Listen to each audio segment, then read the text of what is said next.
Sunderland 2, Arsenal 2. Brobbey stunned the Gunners in the last couple of minutes of added on time. This is why the league title isn't written off in the first 10 games. Arsenal they'll feel hurt, they'll feel wounded, they'll feel frustrated with the way they fought their way and brilliantly played their way back into the game after a poor first half.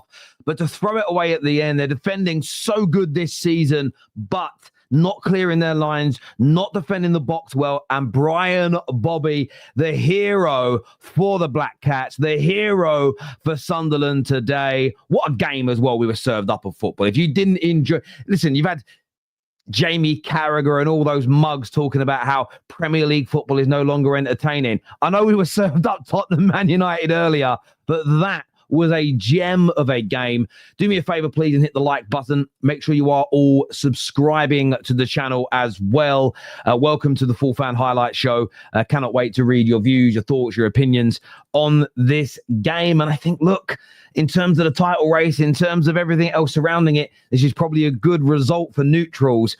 It really is, especially with City and Liverpool playing one another tomorrow. And it'd be interesting to now see if that game ends up a draw. How the lie of the land looks. Will one of those teams capitalize on this? Essentially, it's a slip up from Arsenal. It can't be done. Listen, Sunderland were good today, and Sunderland are a really good team. We've seen that 11 games into this campaign, but it's going to be an interesting one to sit down now with you all and go through. We're going to put up your comments on the screens. We're going to hear your thoughts and hear your feelings. But I've got to catch my breath. This is painful. Arsenal screwed me over on a £1,100 Euro bet. Wow. And DR here says that City-Liverpool game is huge tomorrow. Of course it is. Both have a chance to close the gap on the team at the top. And that's why playing first is an advantage, but not if you don't win.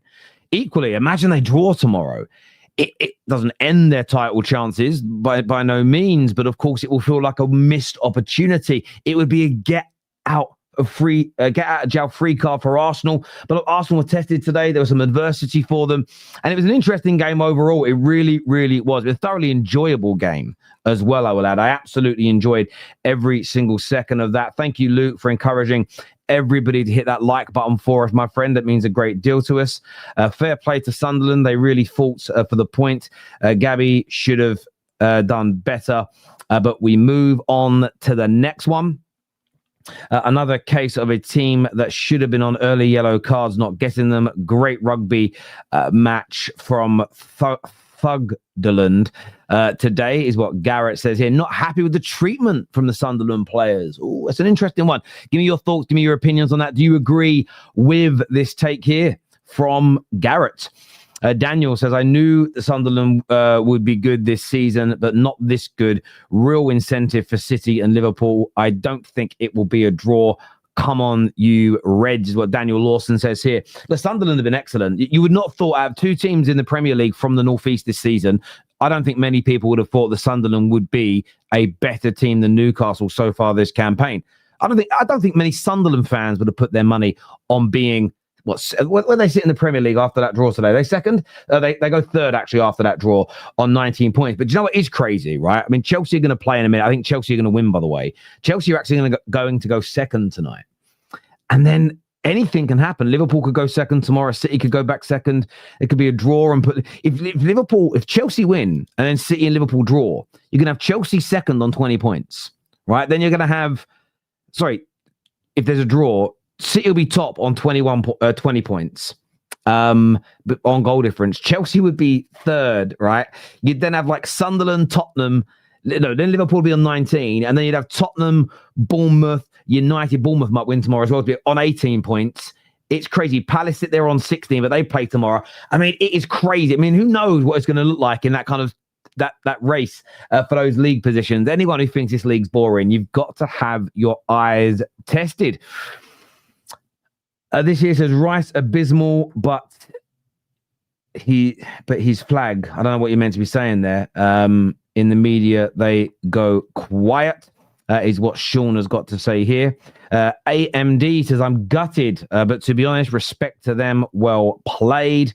They gave him a go. They gave it such a go. Thank you to that guy from Africa here for becoming an official member of the Football Terrace as well. I appreciate you doing that for us, my friend. I really, really do. So thank you very much indeed. What a game. Zubimendi was never a free kick. I thought it was a foul. I'm just trying to remember what you're talking about for a second. I think it was a foul. It's just one of those games. I felt that it was one of those weird matches where the referees played the occasion, maybe the noise in the atmosphere. There were some other fouls that maybe were yellows earlier in the game that weren't given. And the problem is when you don't book people when they should be booked, is that other yellow cards then end up seeming a little bit harsh later in the game, especially when they're for lesser tackles. But if we're going to be really honest about that, it's just what happens in football. And it's always been that way, to be absolutely honest with you. But look, let's break this game down. Let's have a more in-depth talk. And it was an amazing football match. And Arsenal, I think the first half from Arsenal was poor. By Arsenal standards, I don't think anybody can deny that they were off the pace. They were slow. They weren't moving the ball quickly. Too many touches. Moving the ball from side to side, which is what you're meant to do. But they weren't able to kind of break the lines. They weren't able to penetrate. And Sunderland defended amazingly well. They protected their territories. They weren't being dragged out of position. They weren't being overly confident on the ball. They weren't. There's a great saying I like in sport, which is don't be careless, but don't be too careful either. And they had that really nice balance, Sunderland, and they scored their goal from a set piece. There's so much irony. The whole of the Premier League celebrated Arsenal conceding their first goal in over 800 minutes, and it just happened to be from a set piece. Funnily enough, everybody celebrating that goal suddenly didn't care about set pieces. I love the beautiful irony. Sunderland deserved to be leading at halftime. There was that one opportunity where Saka heads the ball down and Saliba skies it when he probably should be hitting the target at the very least. But Arsenal needed to come out and react.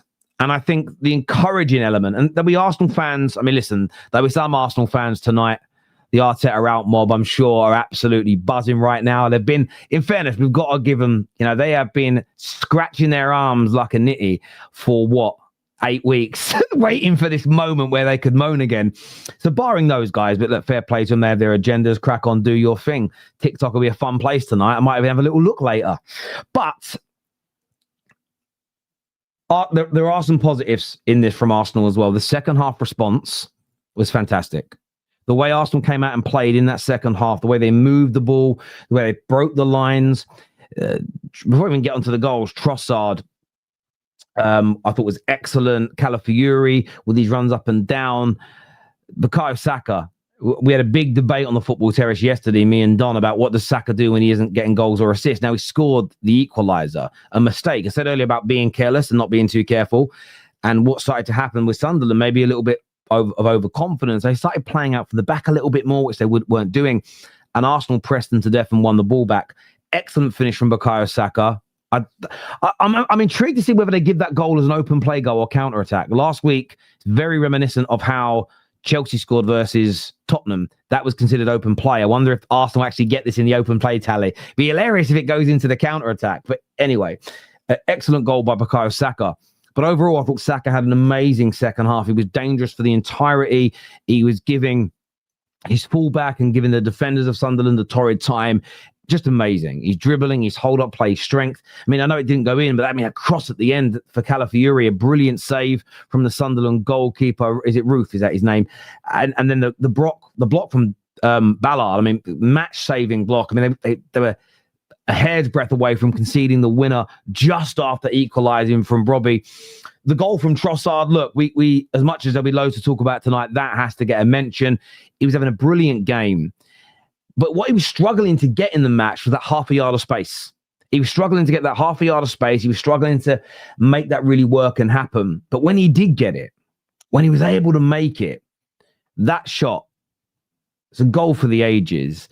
The only disappointing element of that goal for him and for Arsenal fans will be it's not the match winner. So it'll be remembered as a very good goal, but goals are never the same when you don't win the game.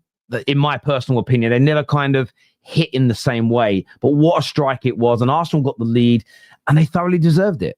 And I even think Arsenal's biggest detractors, Arteta's biggest outers, would have looked at that performance up until in that second half, looked at it and gone, fantastic. Scoring from open play, multiple big shots, big chances being created, really tearing Sunderland apart. Who, by the way, for as good as Sunderland were, they only had 6 shots in the whole game, 2 on target, Sunderland.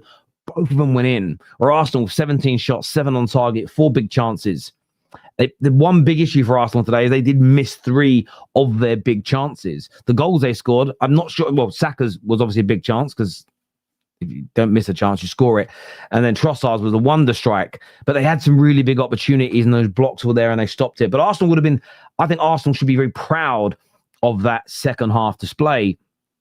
The issue then was what to do after going 2-1 up. And they carried on attacking. They had those counter-attacking opportunities. But you get into that last 10 minutes and it's almost an element of that corridor of uncertainty. And I think Arsenal became a little bit too negative. It sat a little bit too deep.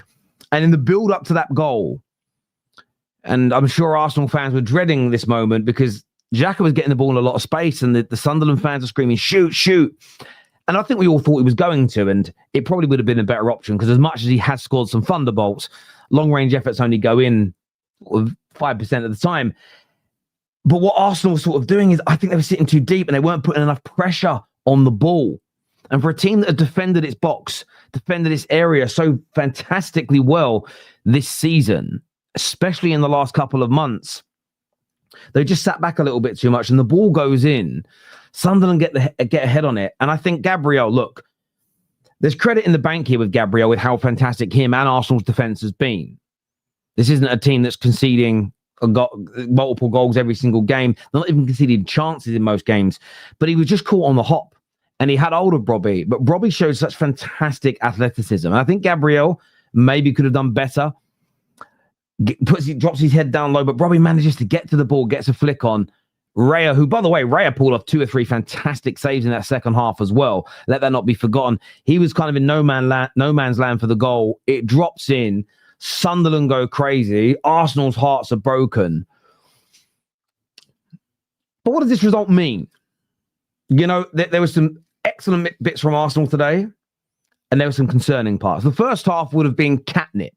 Would have been absolute catnip, and there'd have been a lot of hasty generalizations after that first half. It would have been, see, no set pieces, they can't create.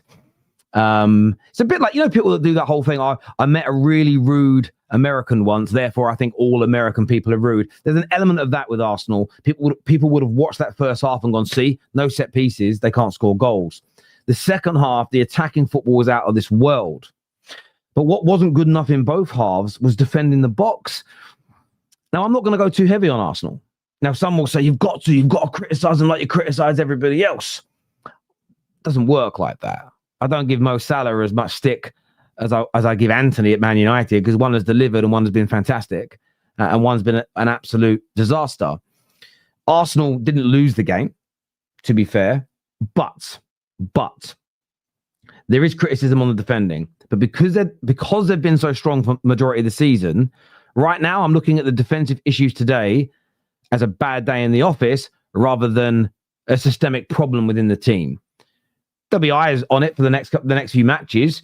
Maybe teams will look at the blueprint of Sunderland, what they did, how they played, how they harried them, where they were delivering the balls into the box, and maybe they're going to try and replicate that. But I do just think it was a bad day in the office from Arsenal from a defensive point of view, with balls being passed, long balls being hit into the box. Outside of that, the defending was fine. That's why there was only 6 shots in the whole game, and only 2 of them were on target. And it was long balls into the box that was the issue there. So I think there's some things that are for Arsenal to feel happy with when the dust settles, if you're reviewing the performance. And we know what will happen today. Today, no one will care about the performances, the good bits, the bad bits. It'll all just be crush it on Arsenal. But look, they currently still sit 6 points clear at the top.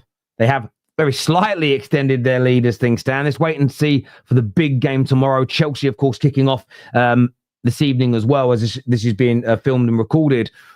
But not a good day for Arsenal. Overall result-wise, not a good day. Many a thing to criticise, a lot of things to ponder. But my personal feeling, for what it's worth, is I don't think there's any need for Arsenal fans to be panicking. You can criticise, you can be frustrated with a game, and then wipe your mouth and move on. Some won't want to. Some will want to make this into a much bigger. There'll be a lot of kind of, what's the word I would use? It's a bit anecdotal almost. Like an isolated incident is going to get blown into something massive. It's a little bit of sampling bias in there as well. But that's just me. That's just me. But well done to Sunderland. I thought you were excellent today. And some will say they value the draw. I mean, you look at the amount of shots on goal, the amount of possession, the amount of big chances. Arsenal were the better team. But we have to look at where Sunderland have come from, where they were 4 or 5 years ago, newly promoted into the Premier League. So well done to them tonight for picking up that draw, because I do think they deserved it. And Arsenal, there's a few things to go away and work on, a few things to work on whilst you're licking your wounds.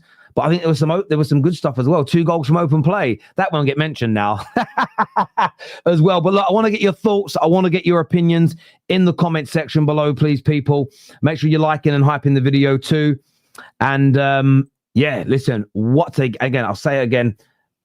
I said this earlier on today as well. The Premier League is fantastic. And this was another amazing advert for it in every single way. Let's get to some more of your comments here before I bring some of the callers on who are backstage. What's that? Brandon says, is Arteta out again? Oh, okay, cool. No, I'm joking. I don't know what Brandon said. I'm just making it up. I saw his face backstage.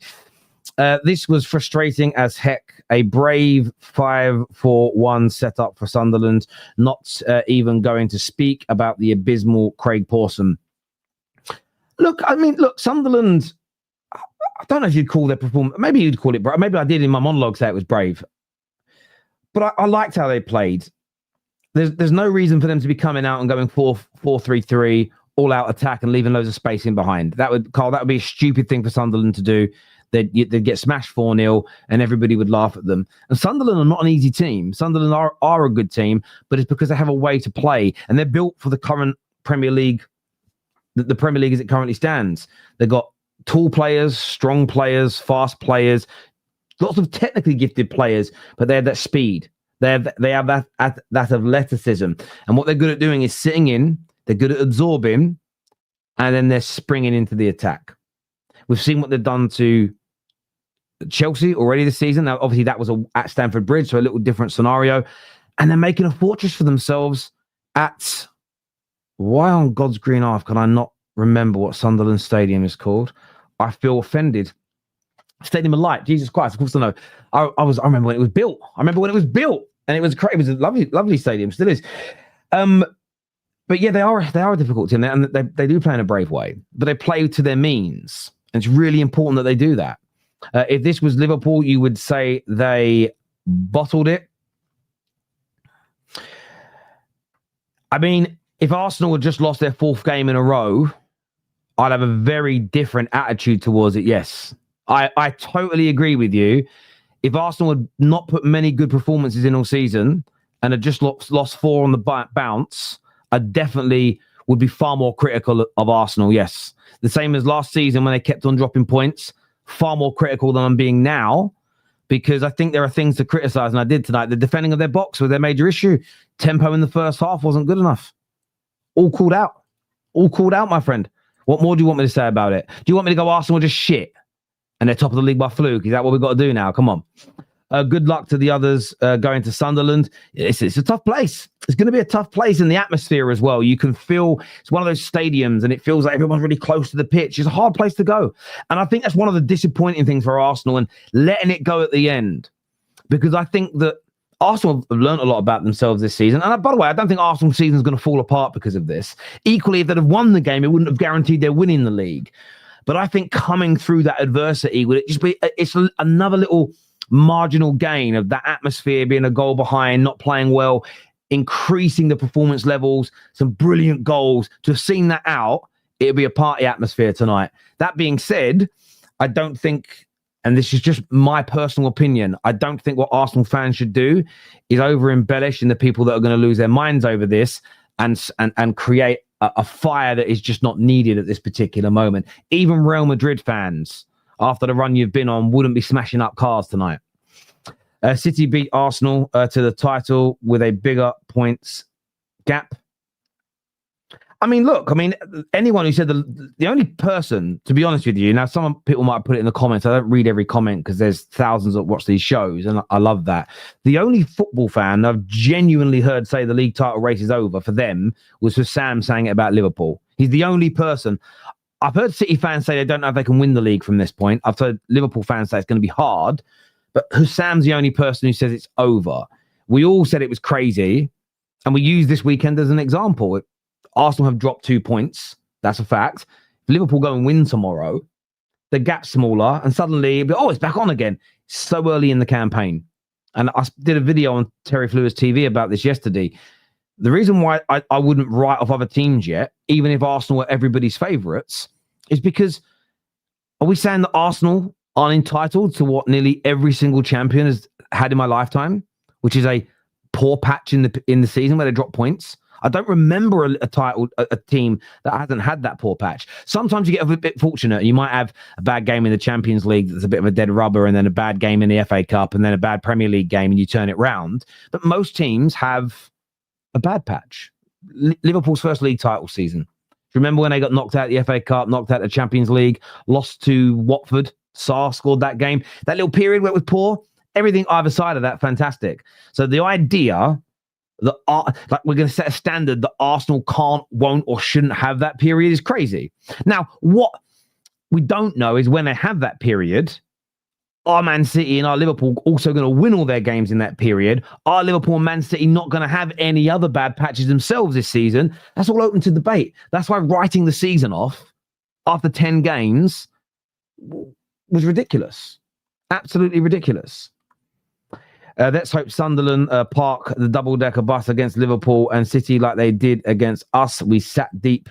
Too deep after the second goal. Terrible mistake. Stephen, I agree with you. I do think Arsenal sat too deep. They sat too deep. They should have pushed up a few extra yards. It would have made it harder for Sunderland to put the ball into the box. And I think as well, having a ball delivered into your box that's so narrow, players often don't like crossing from there. It was poor from Arsenal. Really poor defending towards the end. But it was the only element of your defending that was bad today. But it's normally the bit that you're amazing at. Just those balls into the box are normally gobbled up. You would think we lost this game the way these bots are chatting.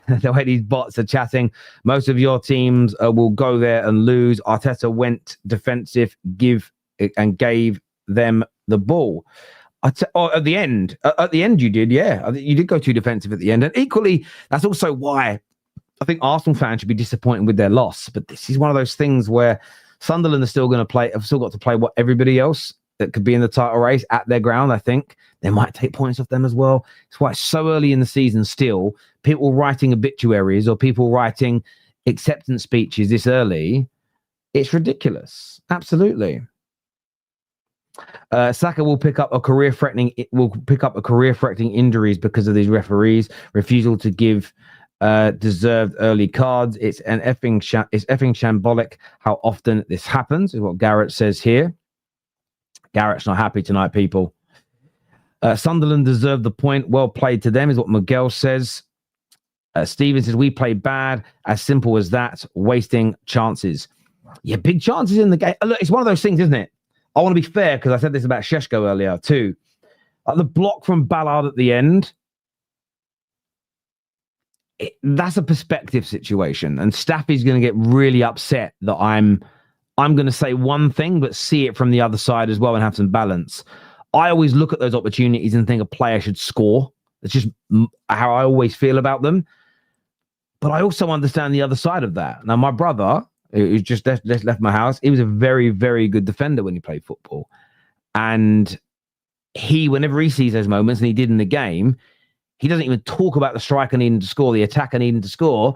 He's all about the defender. And he was saying to my kids, this is what you do in that moment. This is how you make yourself big. This is what you should do, what you shouldn't do. Because he was very good at that, my brother. Very, very, very good football player.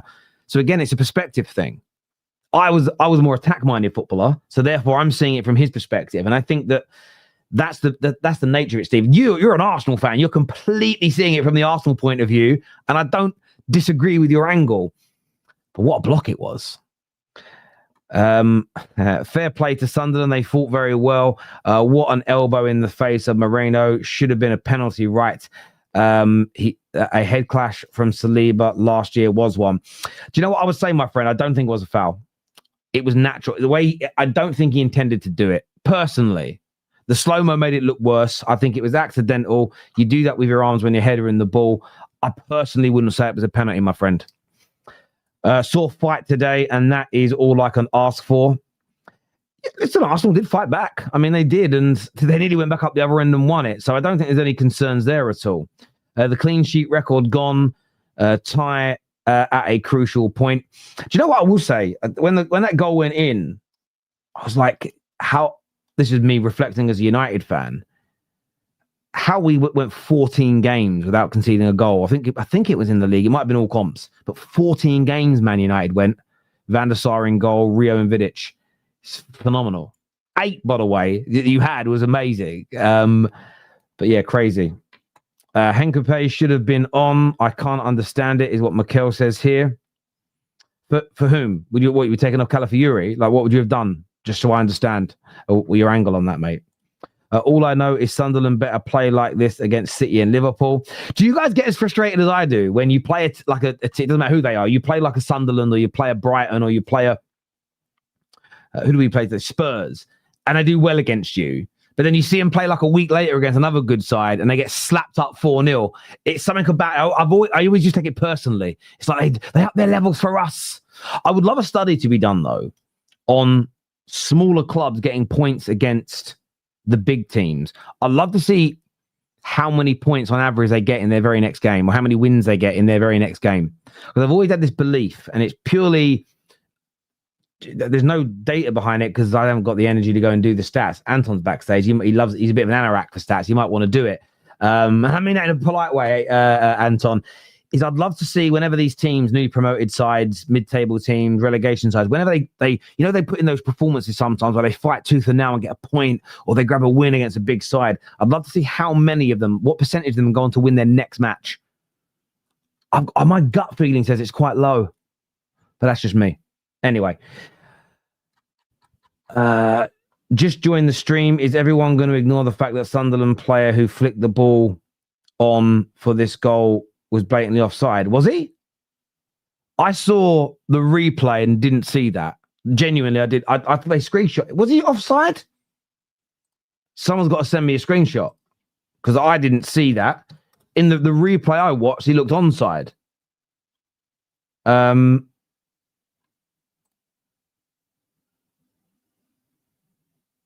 Oh, you mean the first goal? Because I just Googled offside. Sorry, Twitter X searched. But I can't see in this picture. I can't see.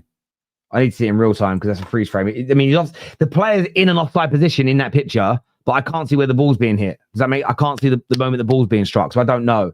If somebody's got anything like that, DM it to me. I'd like to see it. But yeah, I didn't see it in the game, unfortunately. Sunderland clearly rattled us, gutted, but we move. Maybe. I mean, you could probably use the word rattled. I didn't think you looked shell-shocked in the game. I think you weren't moving the ball fast enough, but you didn't look to me like you were overawed by Sunderland. Sunderland are just a decent team. You didn't look like deer in headlights to me, because it wasn't like every attack they had, they were ripping through you. It was essentially the one thing I didn't think. If you would say to me, what one thing will Arsenal struggle with today? The one thing I would have been last on my list was some long balls into their box. I didn't think you'd struggle with that personally. Yeah, upgrade the score graphic. It's the feed, the company we get it through. They've got issues today. I can't change it, my friend. The main score says 2-2, but I can't get the one on the bottom to change. It doesn't have I don't think you can edit it manually. Maybe you can. I don't know. Can I? Live scores. No, it's an automatically generated thing. I can't do it, my friend. If I could, I would. But I can't. Monson, that guy from Team Coppage, said it's over too.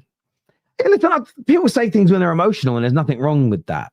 And I know Monson is a good guy. That guy from Coppage, you mean Cal? Cal's a good friend of mine. And yeah, people say things when they're emotional, and when they're less emotional, they'll say something different. Or when their mind changes. How are we bottlers in November? People have absolutely no capacity for original thought. just parrot what they hear from pundits and YouTube. What I will say is this. Rivals of Arsenal, when Arteta are outers, they have been clucking like crackheads for 4, 5, 6 weeks to be able to actually banter Arsenal about anything. Do you know how long they've been waiting for this moment? Like, if you go and watch Arteta outers, if you go and watch Rivals on their watch-alongs, watch their faces when Sunderland score. I was watching a few. I was watching my brother. We were cracking up. Like, you can just see, like, you see the difference, right? And then we were like, let's watch them like 2 weeks ago when their team was winning, and they're like, yay, we scored. And then it's like their faces that when their team's losing, it's like, it's just funny. Like, that's why I love content. I think it's absolutely amazing. But Rivals, of course, they're going to go in hard. But I think, listen, the panel, people are free to say what they want. People are saying you're bottlers already.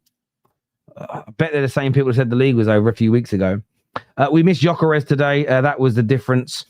I do think you missed him with the hold-up play. Because, look, Merino's been good at scoring goals, but his overall play is not as good as Gyökeres is, in my personal opinion. And he was kind of out of the game a lot today. I agree with that. Well, I'm going to bring the panel out now to have their say on the show, ladies and gentlemen. Let me get my... Oh, Jesus. Jeez Louise. Right, let me turn this down. Who we got coming on here? Oh, Ash is backstage. Hello, I didn't know you were there, Ash. I didn't see you. What are you doing here? Your team ain't lost yet this weekend. Right, let's bring the panel on the show to have their say. Right, who we got here? So we've got Brandon, Sard, Anton, Ash. We have Dayo in the house looking slick, my bro. We've got Seb and we've got Guna Dan with us, the realist Guna, aka Negative. So welcome, gents. I was saying, Dayo, you're looking very smart, bro. You're very smart, Dayo. Thank you. I can hear someone's TV in the background. There we go. Brandon, what are you saying, bro? You were on mute if you tried to talk. There we go. It's all right. Yeah, disappointed. I feel like we were the creators of our own downfall today. I think when you analyse the result, I think it's a fair result. I think it's a fair result for us, fair result for Sunderland. I can't look past that first half, Tel. I genuinely don't feel like we did anywhere near enough in that first half. And unfortunately, when you're playing Premier League football, no matter who you're against, you cannot allow a full half of football to just pass you by. You can't. Mm-hmm. You know, it was so poor in that first half, not moving the ball quick enough. In some aspects, we did look like a little bit of a deer in the headlights. Like, we wasn't sure on what Sunderland were going to do. We was probably a little bit surprised by the fact that I think, you know, most of these newly promoted teams, you can normally get by just by bullying them. And unfortunately, Sunderland are not a team that you can bully. If anything, from the physical aspect, they was probably just as good, if not better than us today.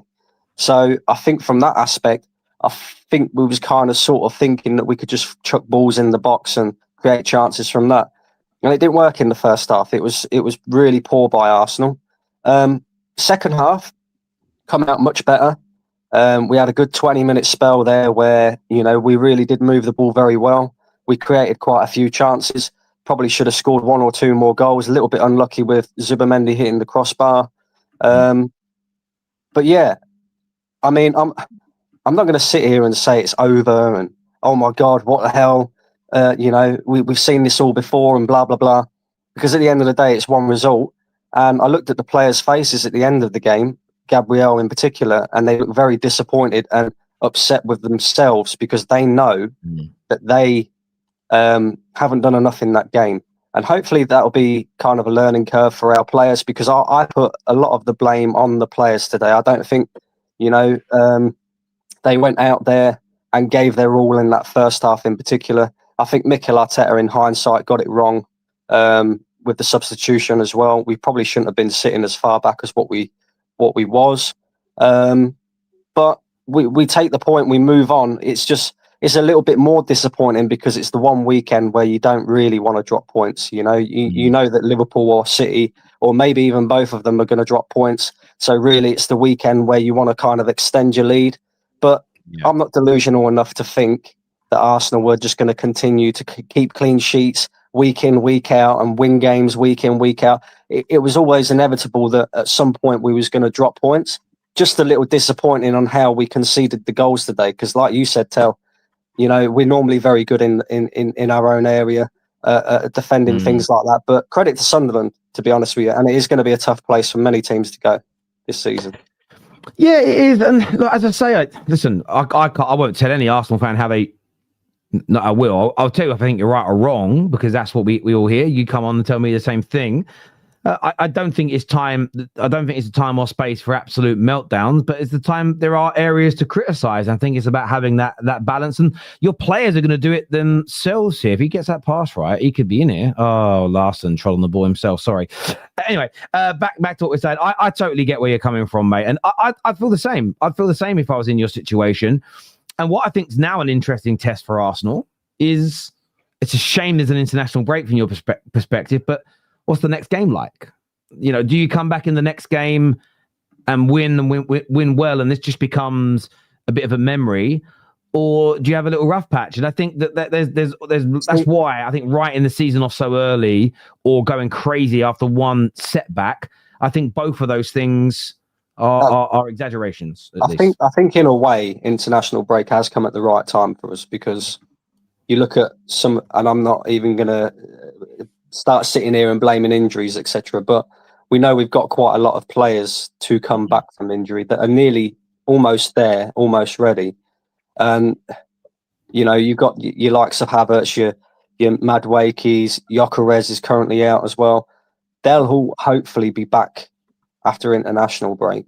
So therefore we can go again. I do think from an attacking perspective, when you look at our bench today, we're kind of looking a little bit light in that area again. You know, we had the option of potentially bringing on Ethan Nwaneri or Max Dowman, but they're both academy kids. They're both, you know, still learning their trade. I would have liked to have seen them being brought on, but when you're looking at your options again, there's not really that standout player there that can come on and completely and utterly change the game in our favour, that we can completely rely on to do the job that is required. So I think that's also why, and again, I'm defending Arteta here, I think that's also why he didn't bring on more substitutions. I do think, you know, like I say, he probably made the wrong decision to bring on Mosquera and kind of sit back, but there wasn't really much option there, to be honest with you. And we need them players back.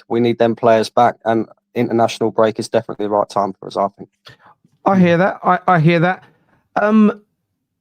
Dan, what do you think went wrong today? I mean, very quiet first half, and then you fight back brilliantly in the second, but then it slips away at the end. What do you think was missing today from Arsenal, in your opinion? You're on mute, brother.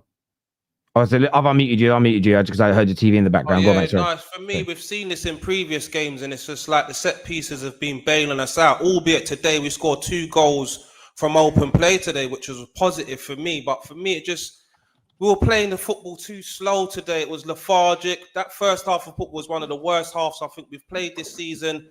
It just wasn't good enough today, Terry. I mean, Eze today, I don't know what's going on with Eze, but for me, this was his chance with Odegaard being out to cement his place in the centre of the park, to say, this is my position. But yeah, he's not doing enough. And I think when Odegaard comes on, there's no argument to say that Odegaard just slipped straight back into the team. So it just wasn't good enough today, Terry, in every department for me. Apart from the goals, the moments, 2 great goals today. Great finish from Saka. Great finish from Trossard. All around, it just wasn't good enough. It was slow. It was lethargic. It was boring. And I think overall, Sunderland, it was a fair result, 2-2. And I'm not losing my head right now. People think I'm going to be losing my head right now, screaming for Arteta's head. I'm not doing none of that. Right now, we could look back at this result and say, you know what? This was a good draw, because Sunderland, second best defence in the league. They've been flying in the Premier League. So I think it might turn out to be a good result. But we've missed the trick here, man. With Liverpool and Man City playing each other, we've missed it. And like you said, the manner of the goals we conceded today as well, very, very poor. 2 balls into the box, not defended well. And yeah, we've been punished today, man. Brobbey I've been calling him the Dark Destroyer with the half, what's it called again? Overhead kick. The Dark Destroyer. Did you see him? He was a man possessed when he came on. But yeah, that was a knife in the gut. I didn't see. I predicted 4-1 before the game. But for all you fans that have been getting carried away, Arsenal fans, that the league's over, we're going to win the Premier League, we're going to win the quadruple. This is a reality check for you. It's a long season and it's not over yet. These are the games that can come to test you and you can drop points. Yeah. I want to have one criticism of Mikel Arteta today. He should have made a sub earlier. For me, I think last gen, I forgot his name. I apologize, no disrespect. But yeah, Wanyeri should have been coming on from about 60 minutes. Eze was stinking out the gaff for me. Wanyeri was there, dynamic. When we went 2-1 up, I think that was our chance to say, let's go and kill off the game now. Not sit back and rest on our laurels. It was poor in-game management from Arteta today. And to not make a sub until whatever minute was late on the game and bring Mosquera to say, let's just defend this win. Not good enough for me today. Not good enough. Not good enough. And very disappointed. I hear you on that.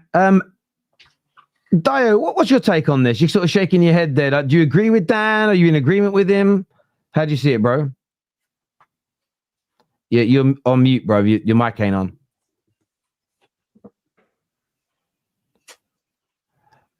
I don't know, Dayo, listening. But... Can you hear me now? Yes, there we go. Got you now. Got you. Yeah, sorry. Yeah, I said today's game for me, I thought we would at least be able to win the 2-0, like try and keep a clean sheet. But clean sheet or not, I wanted 3 points. But I will say Sunderland is a tough team to play this season, right? And everybody asking, bring in, Max Dahman and bring in Ethan Nwaneri. These guys are playing a physical game today, Sunderland. We saw what they were playing. Ethan Nwaneri what was Eze doing? I didn't interrupt any. No, it's not about what was Eze doing. Yes, Eze was not up to par, but you still needed the physicality. Eze is a lot more physical than Nwaneri, size-wise as well. What Sunderland brought to the table today was a lot of aggression in that midfield. A lot of the first goal. Look at the guy. The guy bullied everybody. Right? We did not fight back. That's what I saw that we did not do. But then again, coming back from 1-0 down at the Stadium of Light to have 2-1 up, and then the manager leans on our strength, which is defense. We bring in another defender to show up. We said this all season. Once Arsenal scores 1 goal, it's game over. All of a sudden, we lean on our defense, and you hear people are out here blaming the manager for leaning on his strength to try to see a game out. Do you not trust the team to see a game out for the last 5 minutes? You do. So whatever it is that the team decided to do at that point, that mistake that we made, and of course that the Brobbey goal, amazing goal for a striker who ran in there, got in front of your defender, and spawned a bicycle kick. There's nothing you can do about that. I put that on Gabriel. That's an individual thing. That's an individual thing where the player should be standing up and not going down. Gabriel, you're 6'2", Brobbey is 5'9". You should not be going down while the guy's coming after the ball with you. So again, I think that Sunderland did what they did today. Kudos to them. Dayo, you talk about physicality. Eze wasn't doing much defensively. I am not saying. Listen again. Like I said, I don't think Eze was doing anything. But Eze is a bigger player in size than Ethan. Ethan would have been run over by the size of those guys. What about the fatigue of the players, Dayo? The fatigue. What about that? No subs for whatever minute. Players get tired, my brother. Again, you can say whatever you want. I'm just saying what I saw. I let you say your opinion. I didn't say you're wrong. I'm just saying what I was watching. If I'm a manager, I'm not bringing in my young players against those Sunderland players. They're going to run them over. It would have been worse for us. From my perspective, right? Eze being which is why bringing in Mosquera, which is our strength, we're a team that knows how to defend, and then suddenly everybody's like, Arteta is playing negative football now. He's bringing in a defender, but these are the same people who 2, 3, 4, 5, 6, 7, 8 games ago said once Arsenal scores a goal, it looks like that's the end. Nobody can break down their defense. Now we lean on that same strength, and we now want to blame the manager for it. It's the funniest thing to me. I think that today we deserve the draw that we got. We gave ourselves our own problems. But the Stadium of Light is not a place that anybody's going to go and find it easy or likely. We all knew this. This was the second most defensive team in the league this season so far. They conceded the second least goals, just like we have this season in the Premier League. This is the same team that went on to stun a Chelsea team that is very well talented. So let's not sit here and look at them and think, Sunderland is just some weak team. They're not a weak team. We just needed to do better. Again, away from home, the noise in the stadium, I'm not going to use it as excuses. I think our players should have been matured enough to actually just push over. Defending the 2-1 lead is something Arsenal can do. So I don't understand this whole, we play defensive. No, we should be able to defend a 2-1 lead. But defending 1-0 leads against Crystal Palace, a team that is way just as strong as Sunderland. So what excuse? I'm going to put that on the individual players. I'm going to put on Gabriel Magalhaes. That final goal, I think he should not have, gone down. You're a bigger player, and you were almost in front of the guy. All you needed to do was stand in front of him. That bicycle kick would have come up to your head if you were standing. The kick would have come up his head if he was standing. How can you say it's not Arteta's fault? Again. What kind of a question? Let me put it this way: the first half was very poor. The team was very poor. The way we played was very poor. Sunderland played better than us in the first half. In the second half, the team rectified their mistake and came up and were 2-1 up. The best defense in the league could not defend a 2-1 league and a 2-1 lead, and you want to blame the manager? You want to blame a manager who set you up to get the 2-1 lead, regardless of whether you agreed to it or not. The point is, you came back from a 1-0 to get 2-1. You're the best defense in the league, and the person I call the best defender in the league right now is tackling a 5'9" player and squatting down. And that's on the manager. Did the manager tell Gabriel to squat down? I'm saying defend your box. If that player scored the bicycle kick, then I'll blame Arteta. But that individual thing that Gabriel did at the end of the game, he could have stood tall. That's what I hear that, Dayo. Ash, let me ask you this question, Ash. Why are you blaming Arteta for this draw today? What is it that you think makes Arteta accountable for this draw? So this is why I think he needs to be looked at in the sense of Sunderland made 4 attacking changes. They made 4 changes and they were all attacking. Arsenal made 1 where he brought in a defender, Mascara, for Eze. If you're going to be doing that to shore up... Did you look at the bench? Hang on, guys. Let Ash finish his point, then we can rebuttal it. Sorry, Igal. Finish your point, and then... First of all, I'm not on about the bench or anything. I'm saying if you bring off an attacking midfielder, what you're also then doing, you're taking away an outlet that you can have to bring the ball further up the pitch. To keep the ball in the other half means there's less chance that they're going to be going down your half to score in the goal. It's all that What is Arsenal's strength? All right. What is Arsenal's strength? Hold on. Igal, please pause. Igal, pause. What is Arsenal known for this season? What have we been known for the first possession and being up inside in the enemy, the other team's box? Up inside the enemy. Okay, that's a new phrase. We've been known to be a team that knows how to. Dayo, you don't even have to go there. I feel like he's doing this without even knowing anything about the team. Martinelli's not there to come off the bench and make a difference. Yoker is not there to come off the bench. No. Odegaard, let me finish. Odegaard's not there. Jesus not there. Havertz not there. Even Wanyeri's there, Igal. Why is everyone talking about this like he's some little boy? He is a little boy. He's not a little boy. He's not a little boy, Wanyeri. Stop that. The best squad in Europe, by the way. My point is squad in Europe, by the way. My point is best squad with almost 8 injuries. My point is very simple. You have saying stuff that you don't know. When you have 6 attackers out injured, and your only attacking options are Dauman and Ethan Waneri, I don't fault Arteta for saying this game might be too physical for these youngsters and saying he trusted players out there. Absolutely, though. That's protecting Waneri. Dauman, I can understand, not Waneri. No, but this is what I'm saying is right. So, regardless of like injuries, because everyone gets injuries, right? I'm saying is why do you think the right option for Arteta to do is to bring Eze off? So what's your option? What would you do? I've explained. Name me the player you would bring on. I wouldn't be bringing Eze off. I've told you in this position, I would be wanting. It got stopped in 88 minutes. I would be the dumbest manager. Hold on, you guys. I would be the dumbest manager in the world if I don't play to my strength at the point where I know I don't have an attacking option. My strength is defense, right?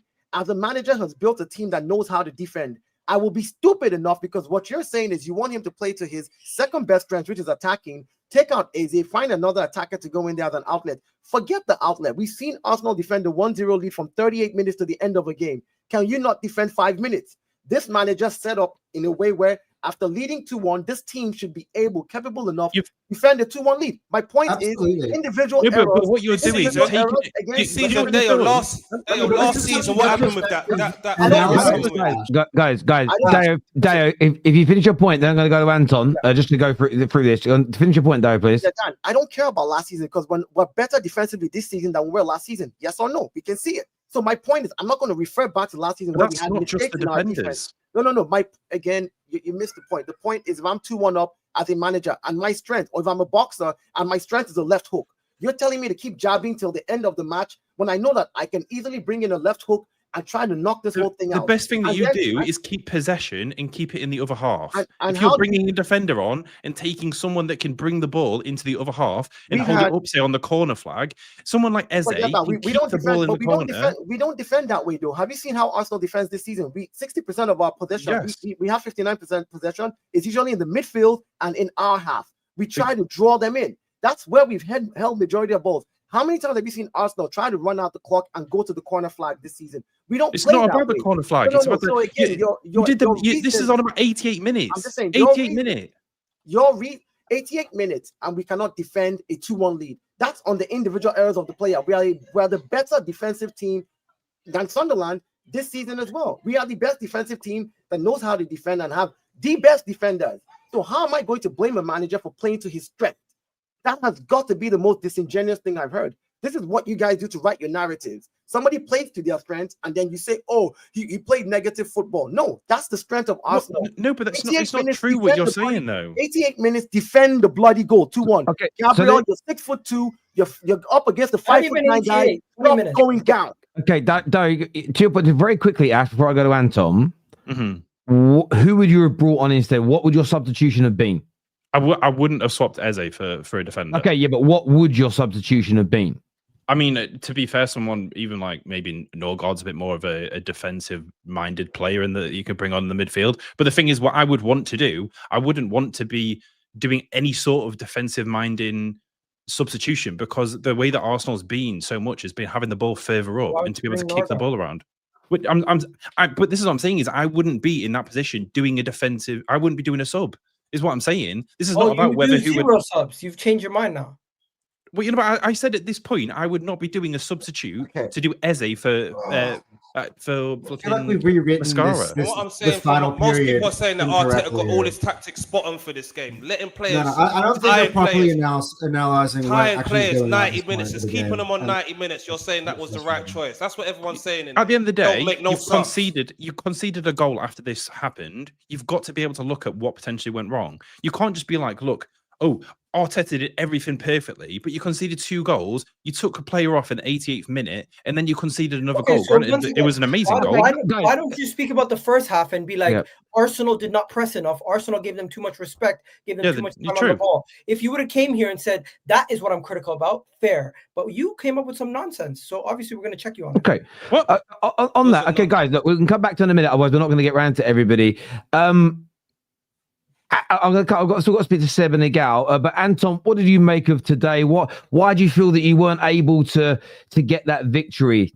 Oh, hello. Have I said something wrong? Oh, he's standing by. Sorry, I saw Sard. I said, and me. You know what I mean? I'm here, man. Oh yeah, sorry. I know you're there, bro. Sorry. My apologies.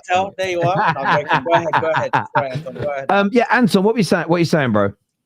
Yeah. Well, firstly, I just want to say I think we're not looking at that specific scenario and why I made that sub in an accurate way, because if you go back prior to that, Sunderland were causing mayhem in our box. We were struggling to hold on to that 2-0 lead. Rye had to make some fantastic saves. So there were times I thought the goal was gaping and Rye would have to make some superhero saves.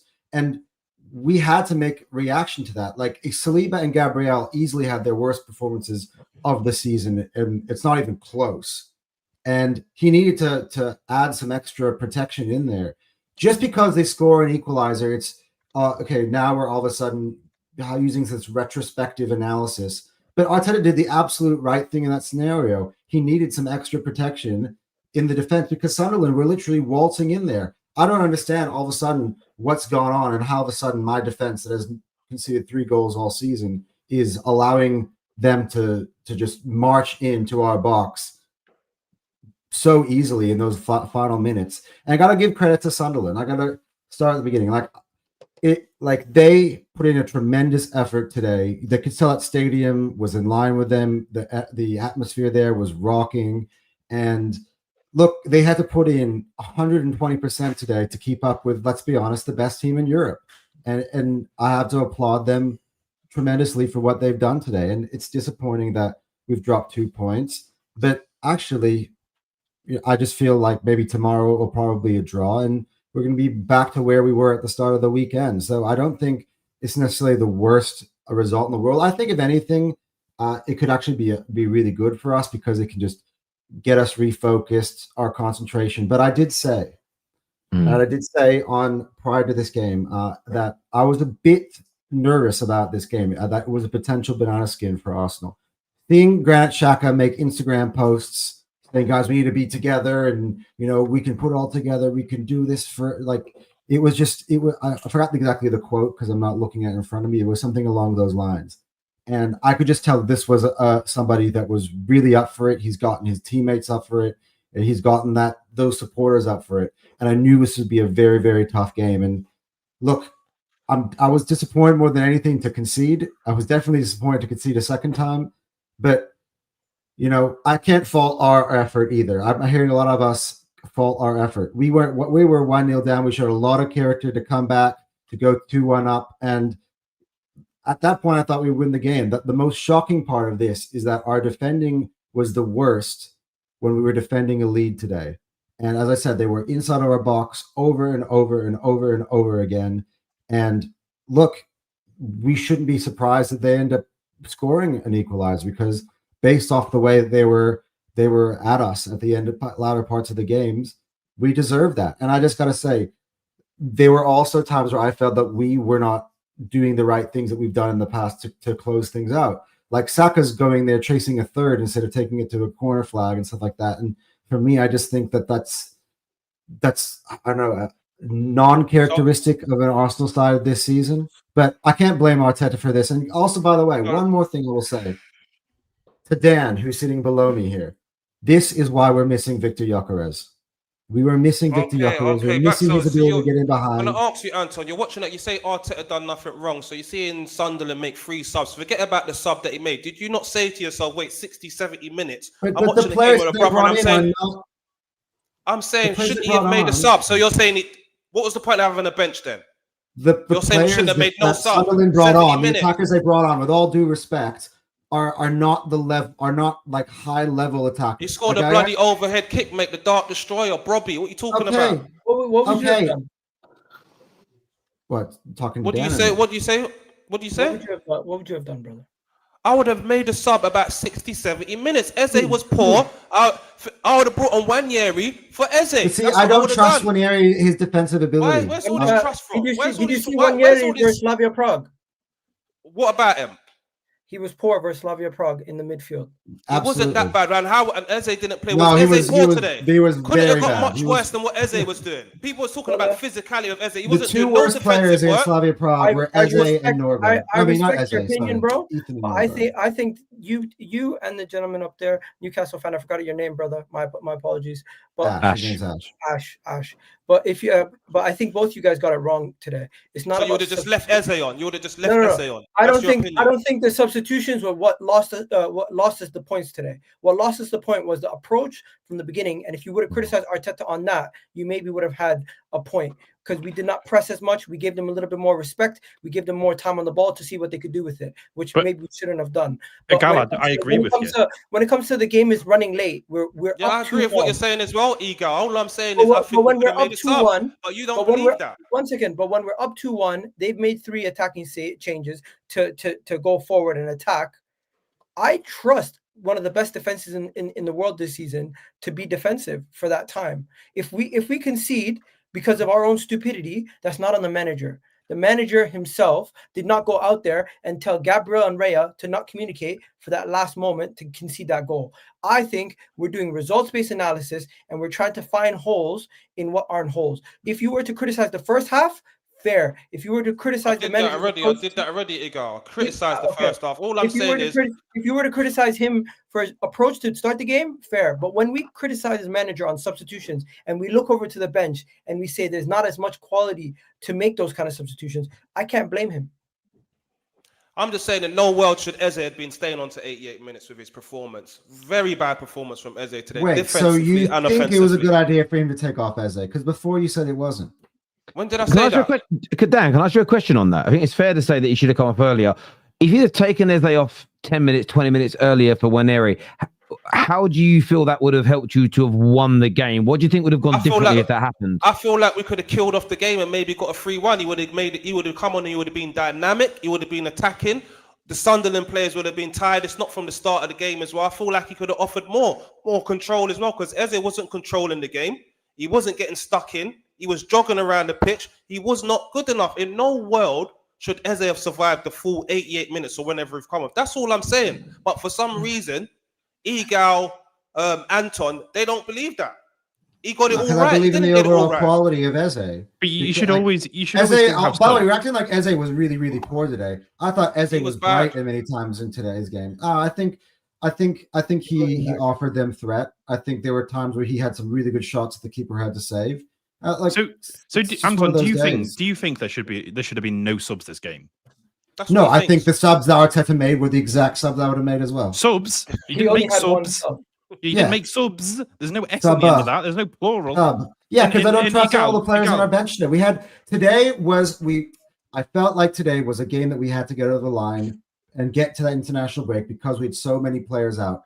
All the cavalry is coming back against Tottenham. And there were this was that game where, like, Lewis Skelly were other options. If we won this game today, I would have felt like we were indestructible because we would have won anyway, despite all the players that were out. Lewis Skelly could have came on for Calafiori. If there's any sub I would have made, that's one I would have made. We haven't heard from Sard or Seb yet. I'm going to go to Seb first because Seb actually normally waits till last quite a lot. Sorry, Sard. What did you make of it today? There's a lot of talk about substitutions, obviously the poor defending. What's your overall take of the game? Is a draw away to Sunderland, and a few drop points? Is it as bad as some people are making out? Is there maybe a little bit of exaggerating going on here? How do you view this, Seb, my old mate? I don't think it's a bad point at all, really. We're acting like we were going to go the whole season and not drop any points. It was going to happen eventually. We've been on a fantastic run. Sunderland deserved the point. Let's be honest. The only reason we even got back into the game, we were poor in the first half. Sunderland decided to start trying to play it out the back for some reason. They had 2 warnings. They kept trying to run out. Obviously, we missed the first one. The second one goes in. And then they looked a bit shocked. And then we were on top for about 20 minutes. We were battering them. Deserved to go up. We could have gone another 3-1 up. Several opportunities in the box. Eze did have 2 good opportunities to score today. We obviously hit the crossbar. But the way the game state was, I think to bring Eze off was the right decision. Late on the game, he just looked leggy anyway. But we needed to shore up at the back because of how threatening they were all game putting the balls in the box. It was the decision. The reason we lost this game today, drew the game today, isn't because of Arteta. Usually, all season, we've been riding out these games fairly comfortably. He's brought on another centre-back, which we've done consistently all season, and it usually works. It's just today, it didn't. They got the goal. So I can't blame Arteta at all. I would have personally maybe brought on Hincapie instead, maybe, but bringing on the defender, in my personal opinion, was the right decision. I don't think Waneri bringing him on would have made an ounce of difference. Just because the physicality of the game, he would have struggled, in my opinion. I just don't think that was the right decision. And more importantly, the reason why Sunderland are bringing on far more attackers is they were losing the game. They needed to put the pressure on. They needed to score a goal. We were already 2-1 up. Let's be honest, 88th minute, we were still 2-1 up. You just shut the game out. Every top manager, when you're 2-1 up away from home, you shut the game out. Alex Ferguson did it. Jose Marino did it. You just cut it off there. We didn't need to score any more goals. The job was already done. The job was done, and we made the mistake. Gabriel made the mistake for the first time this season, as you can't give him a lot of stick. We made the mistakes that led to us conceding a goal. So I think the substitute debate is just completely taken off tangent because I don't think it's particularly that relevant. Really, I agree with the sub that he made. When he made the sub at 88 minutes to bring on Mosquera, I agree with that sub. My argument is earlier on in the game, he should have made a sub. That's all my argument is. When he brought on Mosquera, I said, okay, let's shore it up. I agree with it. All right. My point there is though, we were 2-1 up. We didn't need to score really, and so I just don't think that was needed particularly. It comes back to what we did need to score again. Away from victory as well. We dropped points. Of course, we needed to score again. This is everything that I've been saying for weeks. And my whole point was that I was saying that Arsenal's not being prolific in scoring, and if you're only 1 goal ahead, it's going to take a moment of magic. This has nothing to do with that at all. We scored 2 goals. Can I put this argument? What have you been saying? One second. Let me please put this. You've got the most goals in the Premier League. One second. Our number 1 striker, Joker, is out. Our number 2 striker, Havertz, is out. Our number 3 striker, Jesus, is out. Guess what? They're all back for Tottenham. Our club captain and our best creator, Martin Odegaard, is back for Tottenham. Our super sub off the bench, Martinelli,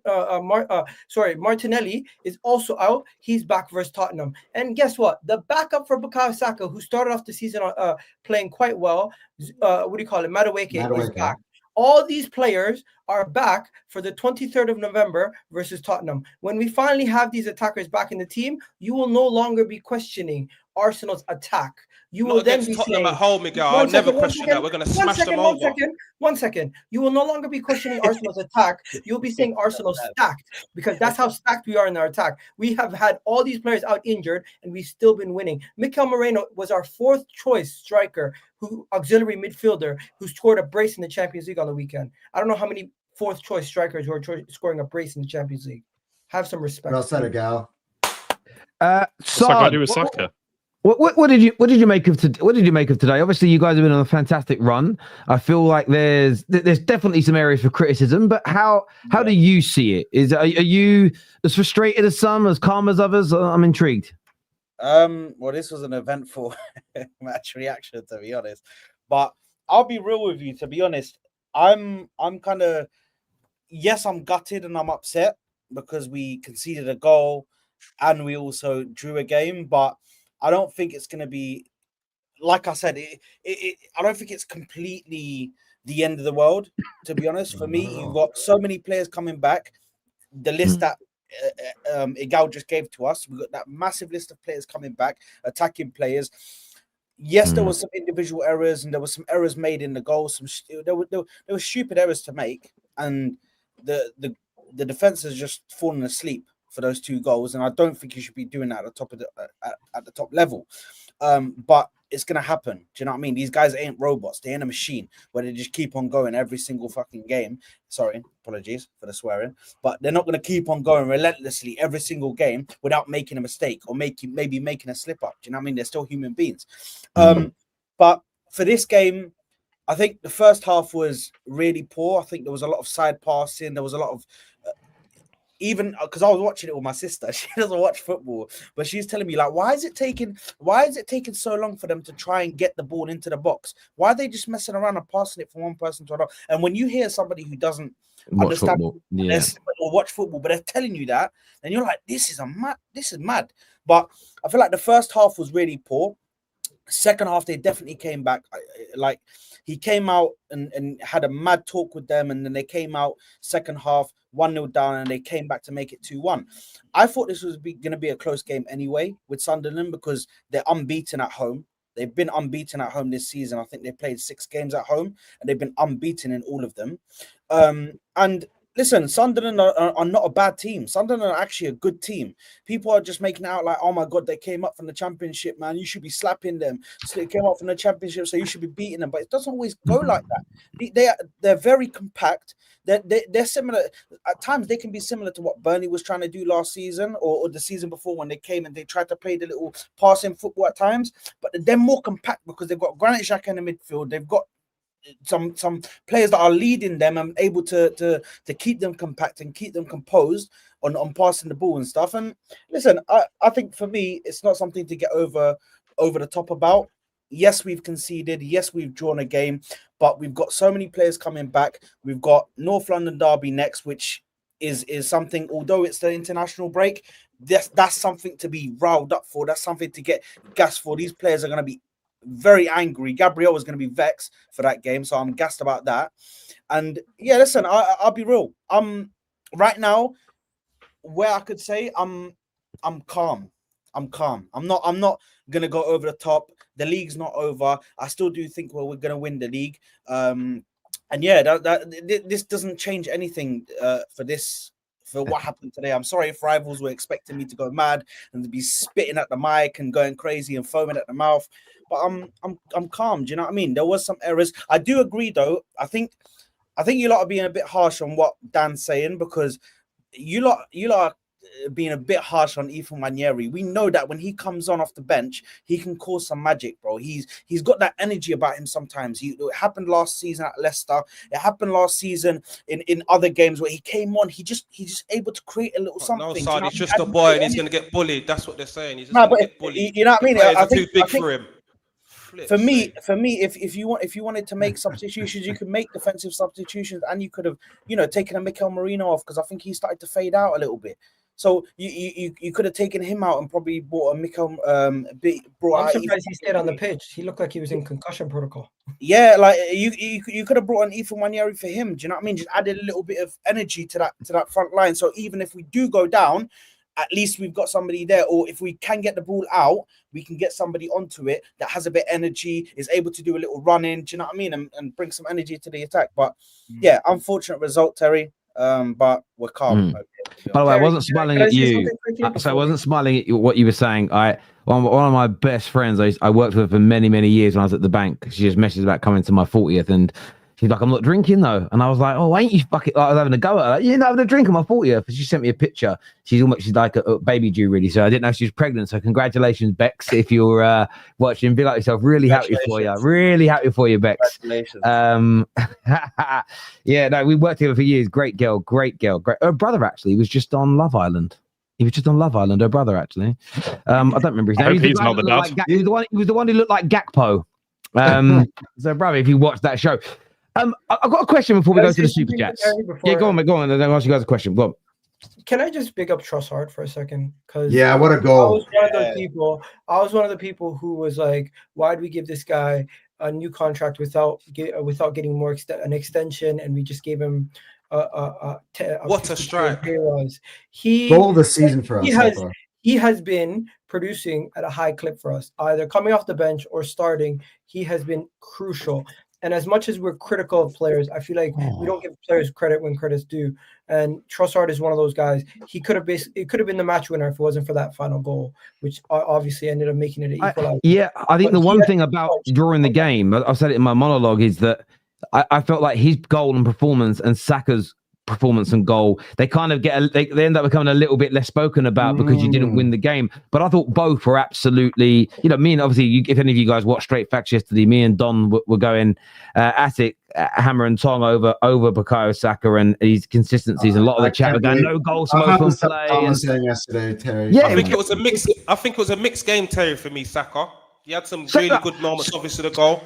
Second half, first half, I thought everyone in your attack was poor. I thought in the second half, watching both him and Trossard on either side were fantastic. But I want to ask you guys a question before we do the rest of the super chats. We haven't forgot your super chats, people. We'll come to them in a second.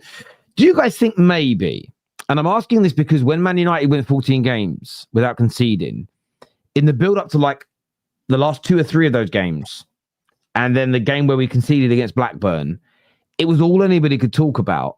And the game against Blackburn, we started so bad. Do you feel like maybe it may not be the worst thing that you conceded, because maybe the conversation can now just go back to winning games rather than... and I know it was fun for Arsenal fans to do, but I saw so much of it in the Arsenal fan base, fan cams, in the media about, I'm gutted to even concede a shot on target. Like, so do you not think you maybe made it a bit of a thing and maybe a nervousness kicked in at all? Or do you think that's just, it was just a bad day in the office? For me, that was a real feeling. Like when they scored, I was more disappointed that we conceded a goal than the fact that we were behind in the game. I thought that like there was this idea that I was coming on every show I was on it, and I was saying, guys need to worry about us conceding shots on targets or goals before worrying about us dropping points in matches. And that was, I think, a real thing for me. Now, unfortunately, that all happened today in the same game. But very disappointing, man. Yeah, it was disappointing. It was disappointing. But at the end of the day, like, maybe you're right. Maybe it takes the pressure off a little bit off of that. We But would I have broke still the think, record as well today. We would have broke the record, so we just joined you the know record. something? that was sort of the biggest part today. Like if we would have conceded against Spurs, I don't know if I'd been disappointed. If we would have kept it one today, got that 122-year-old record, I think I would have been okay with that. You know, but it also becomes sorry, Gary. It also becomes something that the opponents are chasing to. We want to be the team that scores against them. Sometimes, you know, I've said it about you guys in reverse. When you guys get set pieces, the whole world goes, "Oh no," and they get a little scared. I sort of feel that it was becoming that with your goals. Like, it's almost like an extra motivation for a team. I mean, and it was just, you can't write this in football. Your ex-player is the guy that does it as well. Like sometimes football's a bit spooky like that. Sorry, Gal, you're going to say something.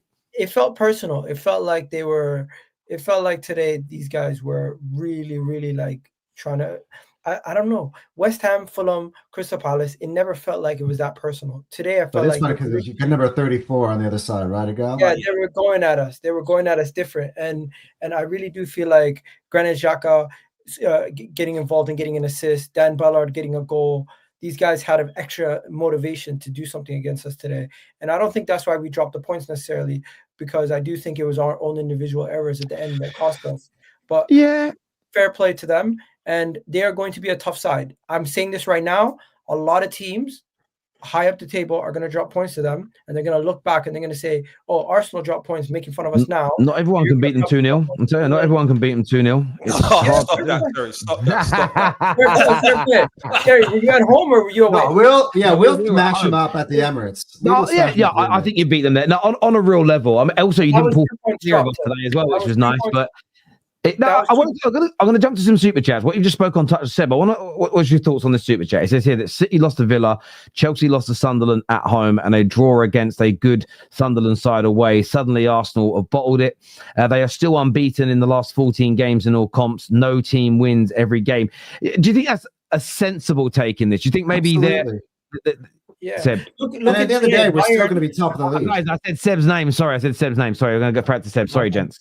Thank you. Well, that's exactly what I said. It's just at one point we weren't going to win every game, and let's be honest, the way that City and Liverpool have been this season, they're gonna drop points. We've still got to play Liverpool at home this year, so for me, that still we'll get 3 points against them anyway. It's just like because we set the standard so high, and it was just like we're not even conceding shots. I think everyone's gone, oh, we've conceded some goals, and obviously it's a bit knocked down to earth. But before I got on this stream, I was completely relaxed. I was chilled. I wasn't even in a bad mood. But then everyone started bloody arguing, and then I was saying, like, for God's sake, like, so it put me in a bad. But honestly, I'm not that concerned really. Sunderland are a fantastic side. Everyone likes to talk to them like they are relegation fodder. But we've gone through. We had such a hard run at the start, and then we got all pretty much max points from games we weren't expected to get max points. So the way I look at it is, it's like if we have drawn some of our harder games, we wouldn't be as disappointed. It's just because the nature of us conceding last minute. I think if we equalised last minute like we did against City, I think the feeling from people would be a little bit different. But it's the nature of we've conceded so late, and it's the nature of we usually don't concede goals like that. But at the end of the day, they're all going to drop points. We've still got a very healthy gap. For me, I think it's a good time to drop points just purely there's an international break and City and Liverpool are playing tomorrow. So someone's dropping points one at least. Yeah. So someone is. So it's a good time for me to drop points. And I don't think it's necessarily dropping. Much the rivals have been so disappointed. Had Ballard not made that block and Merino would have scored seconds later. That'd been mad. I would.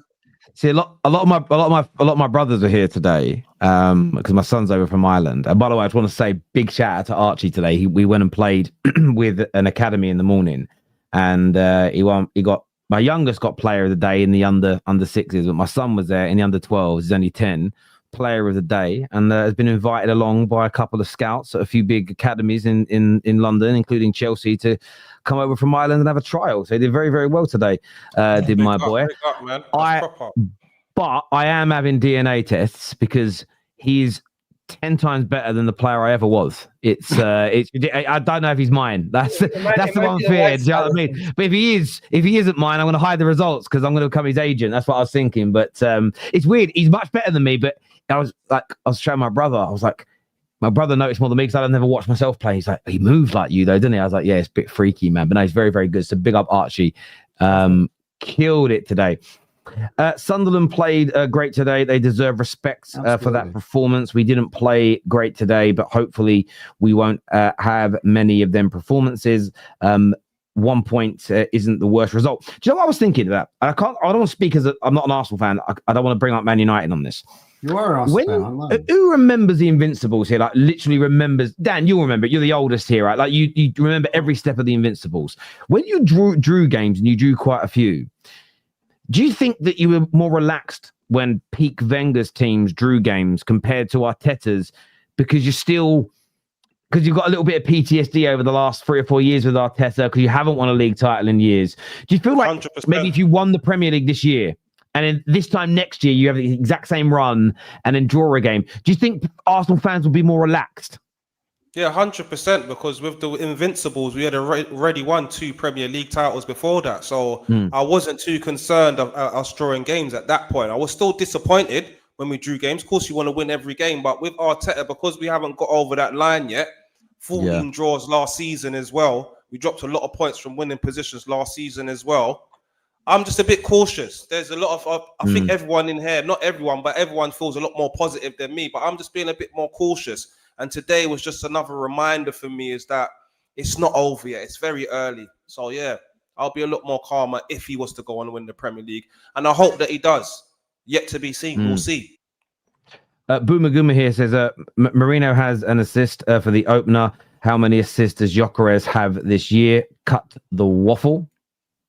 It's not, see, that's very, very. If Gyökeres got that assist, see Anton. That's very black and white. Because like I was watching some, and I pick up. Gyökeres literally passed the same pass last game. Yeah, exactly. But big up Rory Talks Football, who's been on this program before many times. He brought up a tremendous point, and it goes all the way back to Odegaard's performances last year, which was, if you notice that all of a sudden Wanieri had a really bad game in the midweek in the Champions League because he didn't have space to operate in. And when Eze came on as a sub, had the same issues.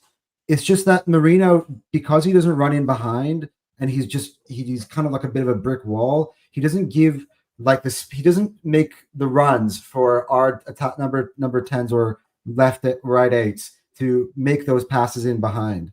And he's like, and it just doesn't give them much space to operate in. And I think that explains a lot about what Odegaard was doing last year, that why his form wasn't necessarily up to scratch. And yeah, I think that's the difference. Okay, yeah, he got an assist. He gets assists all the time from flick-ons and stuff. But what we were missing was that threat in behind that they had to worry about.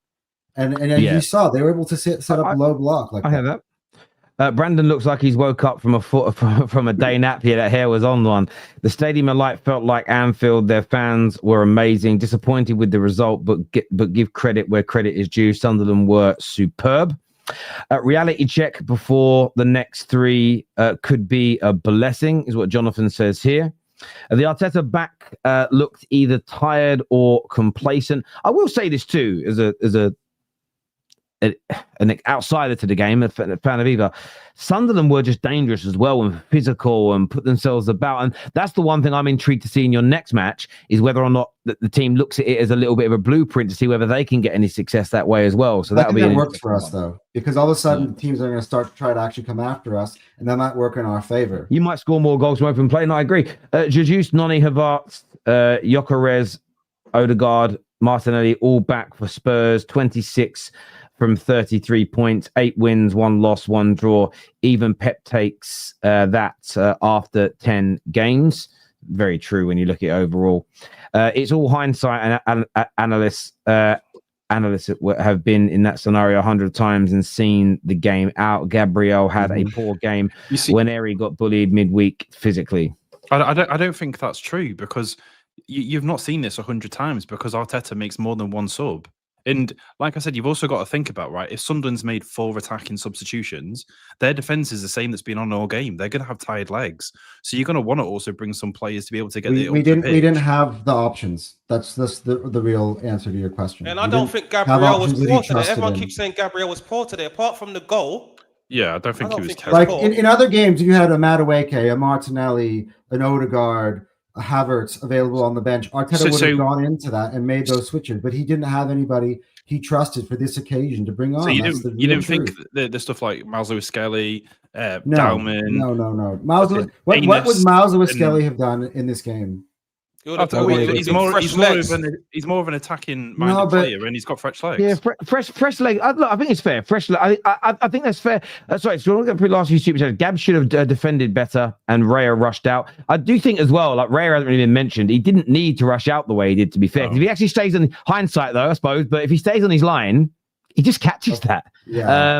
This is the same as thinking you made the correct decision hitting a 19 in blackjack just because you won.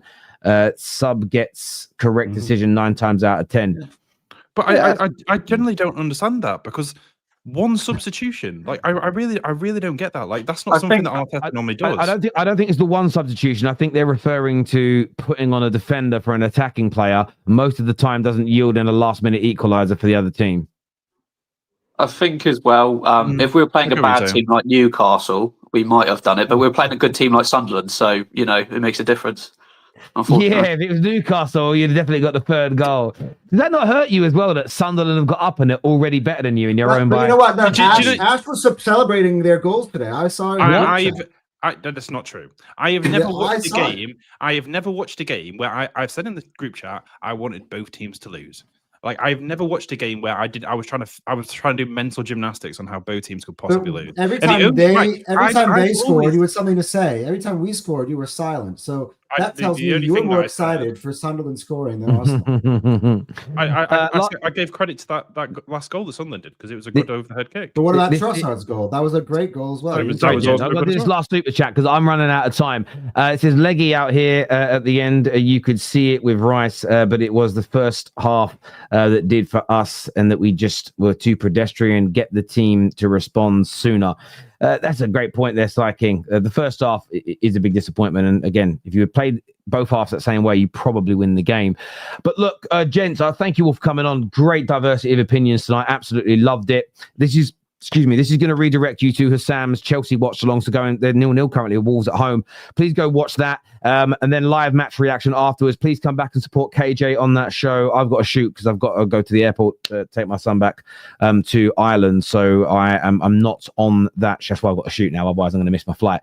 So thank you all very, very much indeed. Panel amazing. Super chatters. Everyone who's hit the like button. Get the likes up, by the way. If you haven't hit the like button yet, please get it smashed. I know your team didn't win. A lot of you watching, but support the channel.